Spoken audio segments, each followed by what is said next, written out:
center go. Oh, for fuck's sakes. Oh yeah, I'm putting that in there. Shit. A tisket, a tasket, a bloody, bloody basket. Cut his head and ate his leg. Now he's in a casket. Yo, what's up everybody? Welcome to episode 29 here on my Random Horror Reviews. I am your host, Mood616, and thank you once again for stopping in, guys. Alrighty, yeah, episode 29 is here, and I've got a film here that was sent over from Olive Films, and it's one that I've always been curious about. You know, this one never had a release as far as my knowledge goes. But I remember seeing the VHS way back in the day and just never rented it. Been curious about this one because of the time it came out in the early 80s. I'm a big fan of that time period. And it just kind of looks interesting. So of course 1982, and it's called The Sender. Really like this cover art actually. I actually really like the original poster art too. It's pretty cool, but I do like what they chose for this DVD or this Blu-ray release. But yeah, getting into the plot of this film right here, it basically centers around your main character, John Doe 83 is what they call him.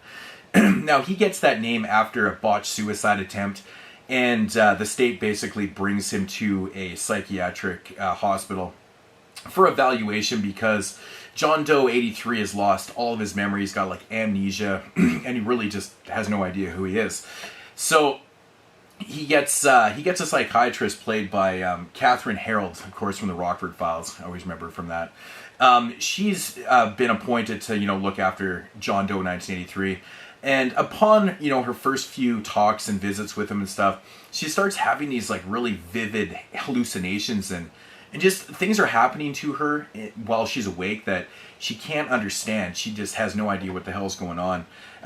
So she starts to believe that maybe she has this telepathic bond with him because these things are just way too real and she can't explain them.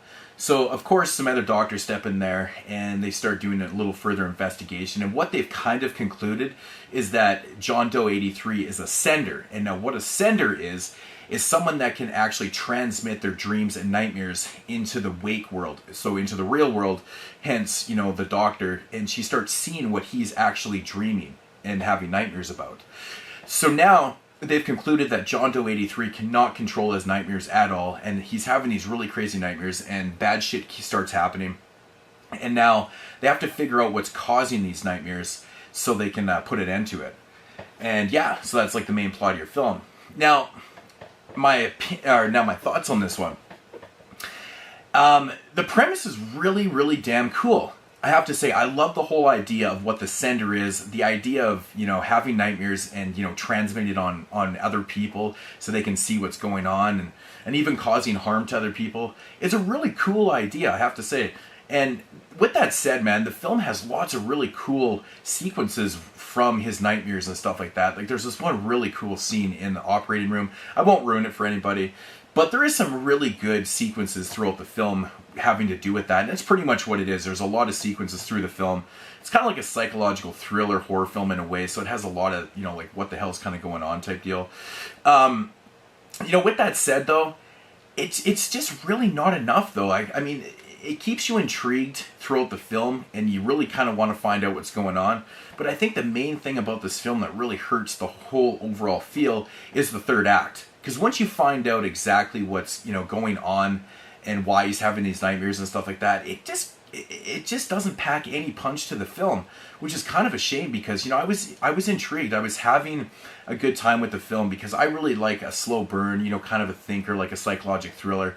I really enjoy that. And I did really like the characters, man, to be honest. Like, I like John Doe 83. I thought his acting was really good, and, also the psychiatrist, played by Catherine Harold. I thought she was really good too.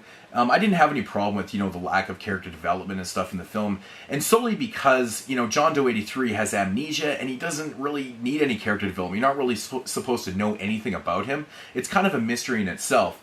And you don't really need to know anything about the psychiatrist and stuff or any of the other characters. So, I think they did a good job kind of structuring it. But, with that said, the whole idea was really good until you kind of find out. And I think the third act just really kind of hurts this film big time. Like there was a couple cool sequences towards the end, but not really overly that amazing and stuff.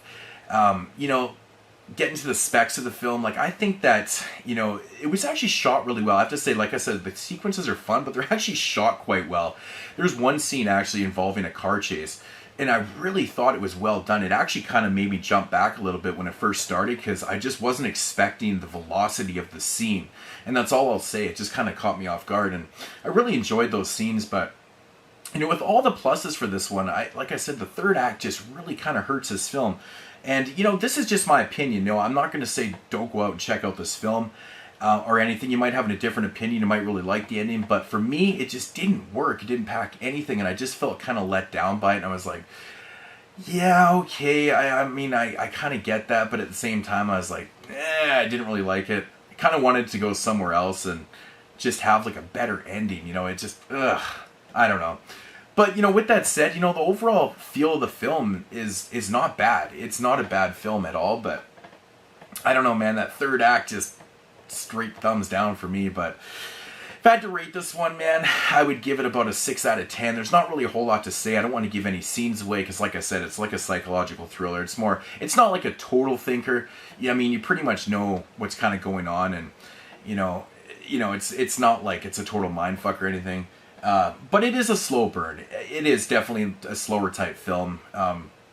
With that said, it doesn't really overstay its welcome. It runs about 90 minutes, your average type film. So it's not too long or anything. It's probably not for everybody, is what I'll say. It's not for everybody. I did thoroughly enjoy this film. But yeah, I just wanted a better ending. So yeah, The Sender, not a bad film. Definitely above average for me. I've been hearing other reviews from people, and they really did not like it. They thought it was a complete snore fest, like, you know, just boring and stuff. I completely disagree because, honestly, I like films like this, so I don't know. The premise was cool, bad ending. Not really much else to say about it, but I do recommend checking out The Sender. Of course, this is from All of Films, so they don't have any special features on it.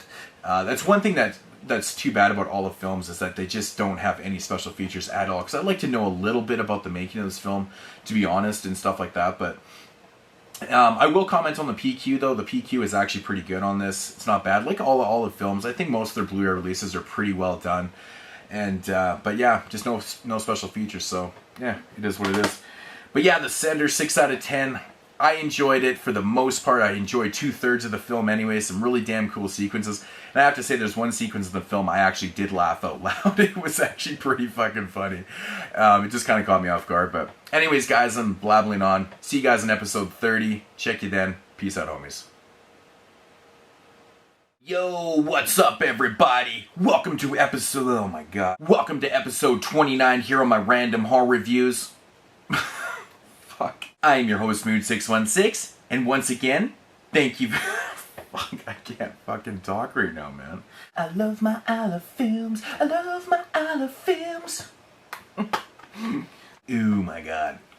Cut.